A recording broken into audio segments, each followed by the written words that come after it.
Today's lecture we're going to cover how to set up a 2D single view vision process using a fixed camera mount for our robotics. We'll go through some slides to kind of explain how the process is going to go and some of the things that we're going to do with our robot, and then we'll actually have Merrill come up and start the 2D single view vision process for us. All right, so a brief overview of what a 2D single view vision process is. It detects the position of a part and then compensates for the position of the part in the XY direction, as well as with some rotational motion in your R axis, which is the rotation about the Z axis. Since robots move in the X, Y, or Cartesian coordinate system, okay, and then cameras identify parts using pixels, we got to have a way to tie X, Y coordinates to pixel locations. All right, so this is what the 2D vision process will help us do. We will be using a fixed camera for our lab purposes. You can do this with a robot mounted camera, but our cert cell here has a fixed camera. It's an XC56 Sony. It's got a 6mm lens on it, and our approximate standoff distance from the camera down to our surface where we're going to be identifying our parts is roughly 725mm. So what this is going to do, once an image has been captured, it's going to yield either a fixed frame offset or a tool offset. So that will be an offset relative to a specified frame or a specified tool. Okay, so our lab, we were going to be using a fixed frame offset. Okay, we're going to establish a user frame in the process, and then all of our offsets will be relative to that frame. Okay, so that's our specified frame. So again, the process that you're going to see with this lab, we're just going to verify that our user tool has indeed been established. We're not going to go through and show you how to establish that. That's already been done, but we are going to verify that it is accurate. We're then going to establish the user frame that we will be using in our vision process. It's very important that be identified. Then we're going to go into our grid calibration. This is how we tie our camera to the robot so that they're both speaking the same language. And then we'll go through the 2D single view vision process. So this will be where Merrill has to come over and access the robot's web server and then set all his parameters that he's going to need to execute this vision process. And then once that part is done, we'll do a program creation and then test the program.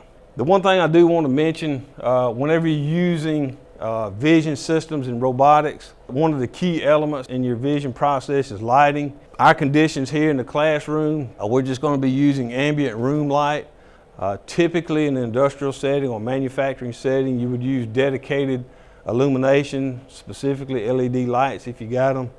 All right, so the two frames that we're going to be using in our program, you heard me mention them earlier, are our tool frame, which was established using a 6-point method. Again, we're not going to show that process, but we will show the result of that process. And then a user frame. Okay, and we're going to use a 4-point method to identify where this user frame is to our vision system.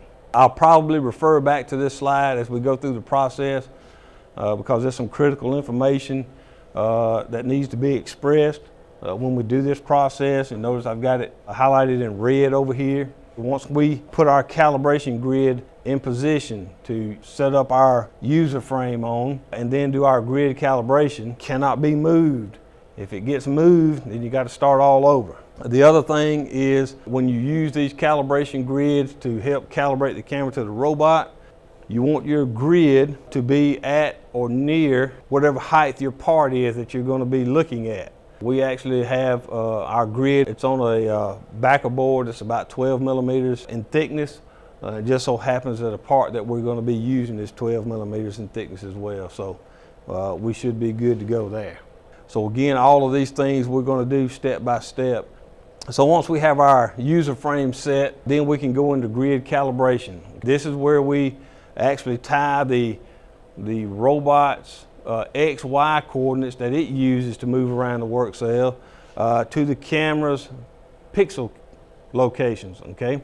So that's what the grid is going to do. If you see the imagery up here, we have a grid that has a 30 millimeter spacing, which means each dot on this calibration grid is 30 millimeters from the other one. So as the camera takes an image, there is a pixel location on the camera imager chip that will be tied then to the XY coordinate on your robot. So this is how we tie these two elements together, is with this grid calibration. So again, if you look at the definition there, it's basically the process of mapping real world coordinates to the location of observed objects in the camera's view. So that's tying pixel count locations to X and Y locations. All right, so we're going to go back and have Meryl come up, and we're going to start this 2D single view process. The very first part of the process is to set up a camera. We're going to use one that has already been set up. It's a very simple process. So we're going to go ahead and start with the next step, which is our tool identification. We're going to set up a little fixture, and then Meryl's going to check to make sure that the tool center point is accurate. All right, Meryl, come on up.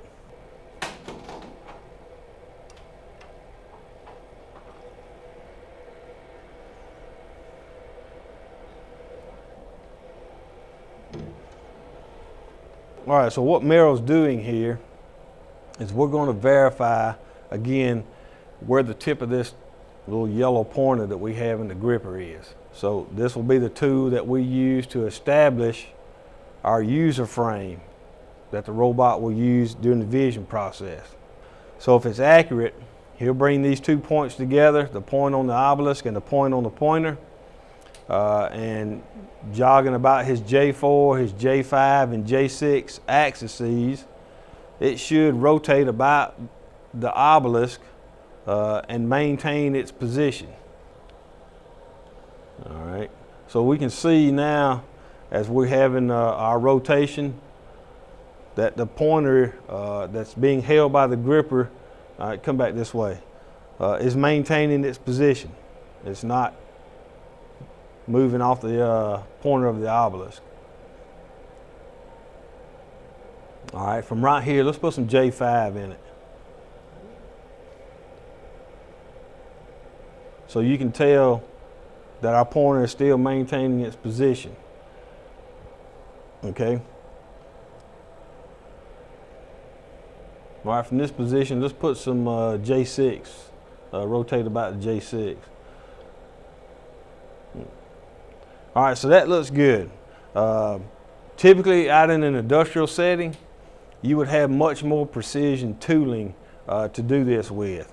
But for the tooling that we have in our lab here, this is what we've been working with, okay? So I think we have a good tool center point established that we can use to help establish our user frame.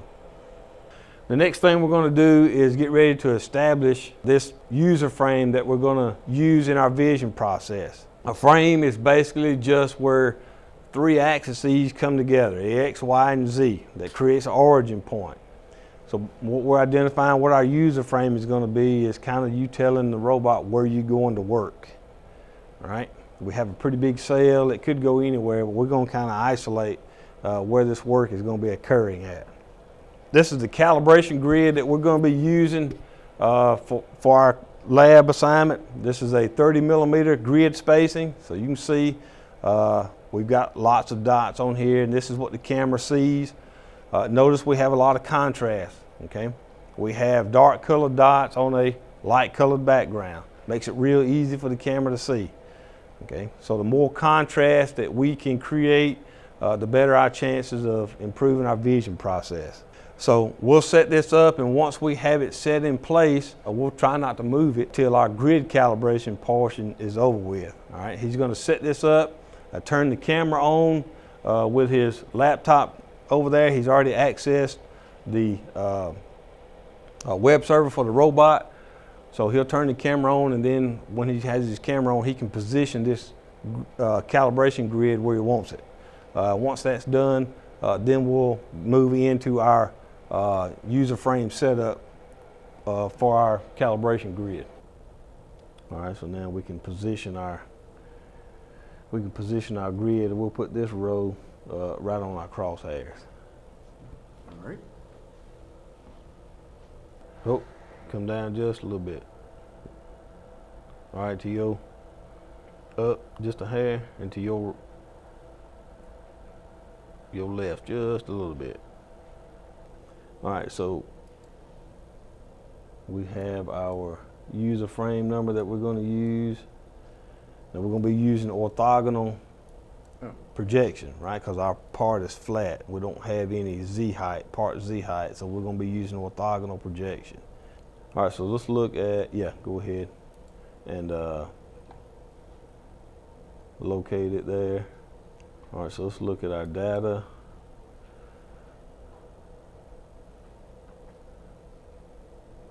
All right, so our mean error value is 0.263. That's pretty good. Our aspect ratio is almost 1, so that's good. So I think that's a good find there.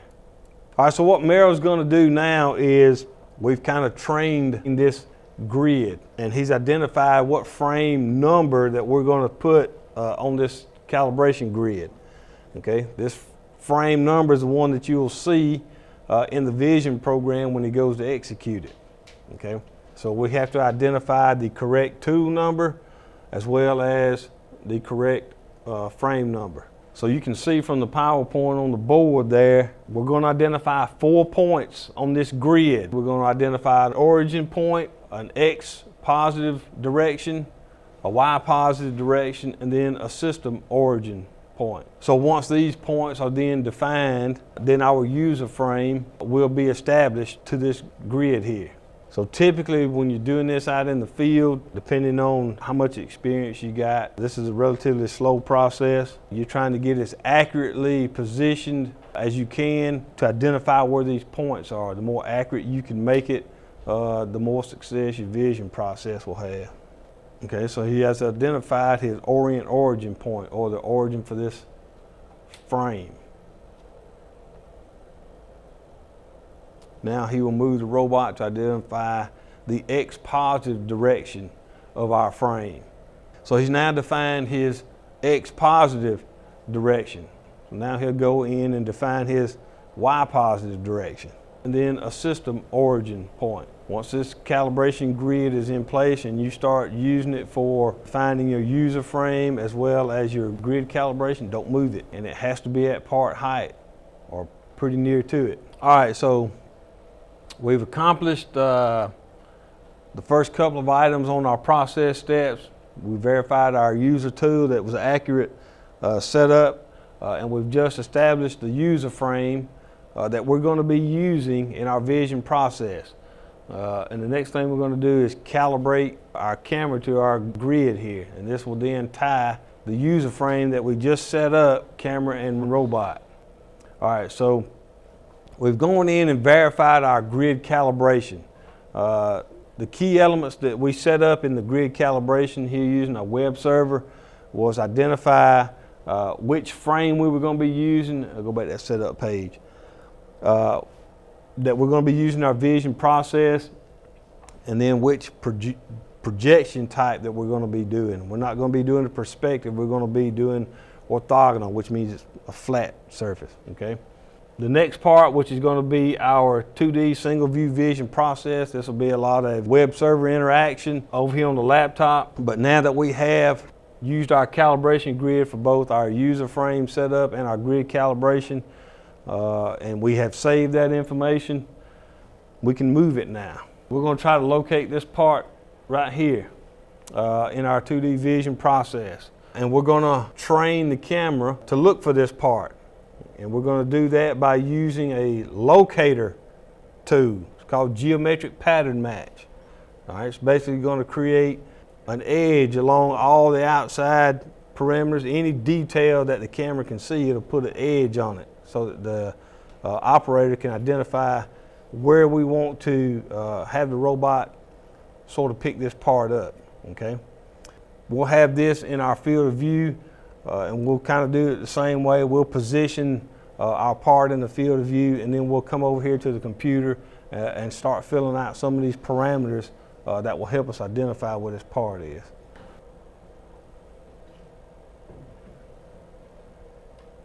What's the next one? Our vision process setup, right? Yes. All right, so let's go ahead and pull that tab up.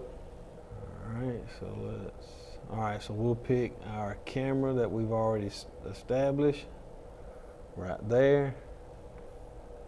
All right. So let's go ahead and alter our exposure time. Let's darken it up just a little bit. Okay. All right, let's see if we can get it identified for our frame that we're going to use. So let's go ahead and turn our crosshairs on, and let's see if we can get our part located as close as we can. All right. Up just a hair. Oh, right there. We'll go with that. So we've identified the camera that we're going to use. We've set our exposure time. Offset mode, again, this is a fixed frame offset, so whatever offset it creates, it will be relative to a frame, not a tool. Okay. We've identified the user frame that we set up earlier. These numbers have to match. Okay. So let's go in, now that we've got this part filled out, the rest of these fields we're not going to alter for right now. Let's go in and look at our locator tool, and let's teach our part here. Okay. So let's go ahead and set the origin that we're going to use. In this instance, let's move it up here. That will be our reference position there, our origin for our part. All right. Let's train these 4 circles here. We'll mask those so that it's only looking at this one. Okay. Let's look at this tab here.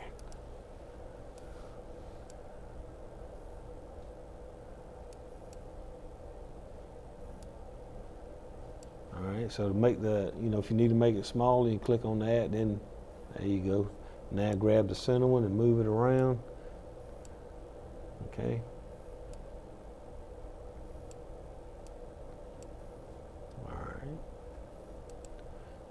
All right, so now we have put a training mask in there, so that we'll not look for these here. We'll only look for that one.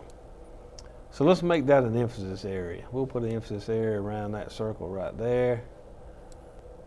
Now when we do that, when we use an emphasis area, depending on how complex your part is, it may add time to the process, cycle time, okay?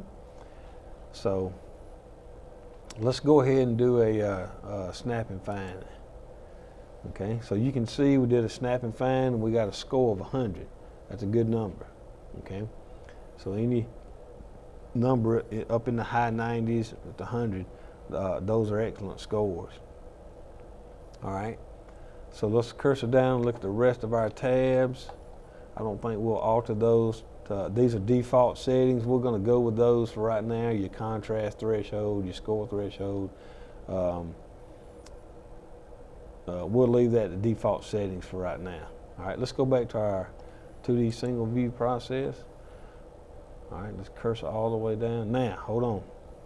So before we do a set, we got to do a snap and find and see what. All right, so again, we got a good score. Now we can set our reference position. Okay.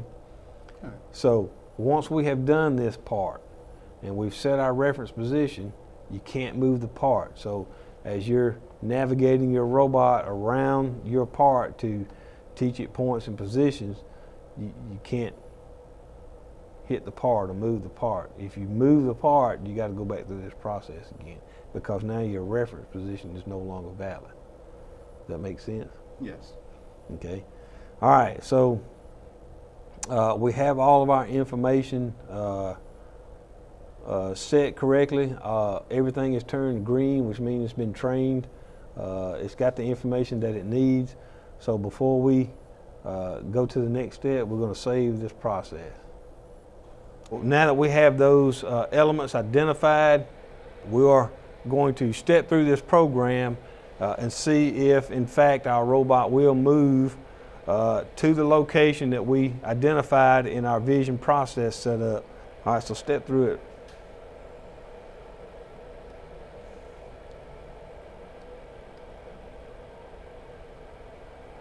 As expected, our robot did move to the position that we had identified in our vision process setup. The real test comes now when we actually move the part from the reference position that it was in when it was taught. Okay, so hopefully, if we did everything correctly, as we move it, we're going to start by moving the part in the X and Y first, and then we'll give it some rotation to see how it does then.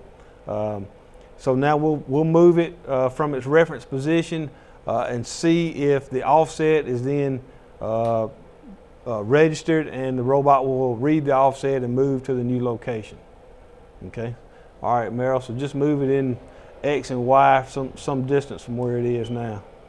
So here's where our vision runtime screen will come into play here. So as Meryl is stepping through this program, the vision runtime screen will update and locate the part, and it will return a score. So if we got a good score, then our robot should move to the new position. All right, so let's move our part over here on this side in X and Y. We'll try it one time, and then we'll put in some rotation. So what I like to do to test our process is I like to move the part on each side of the robot just to see how the offsets are executed. So typically in X and Y it executes really well. All right, Meryl, let's give it some rotation.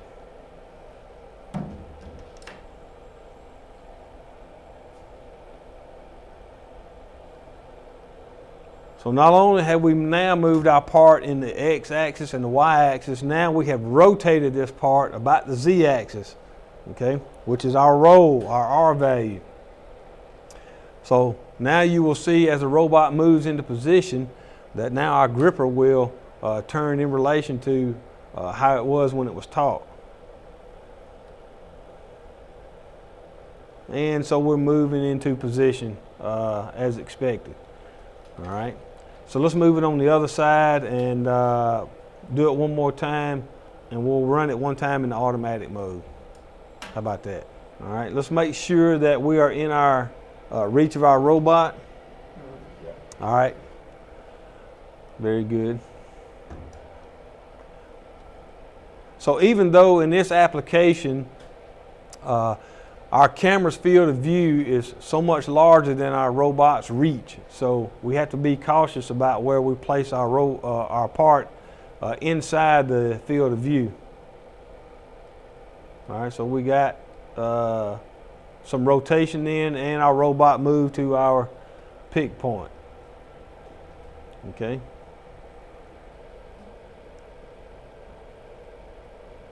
All right, Meryl, let's put it in the automatic mode and move our part somewhere in the field of view and run it in automatic mode one time.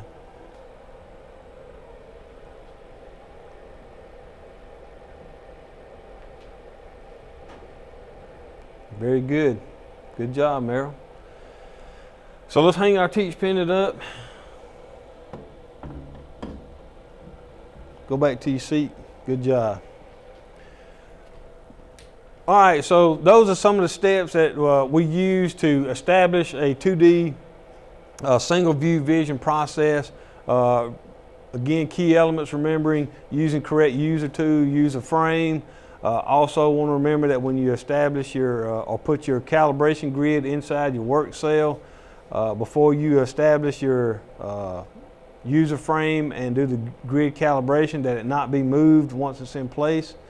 And also you want your calibration grid at part height or near part height when you do your grid calibration.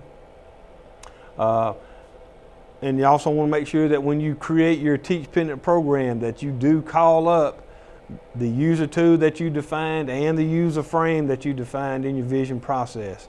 Those are typically the most common errors made in vision programming for your 2D systems there. Okay. All right, good job.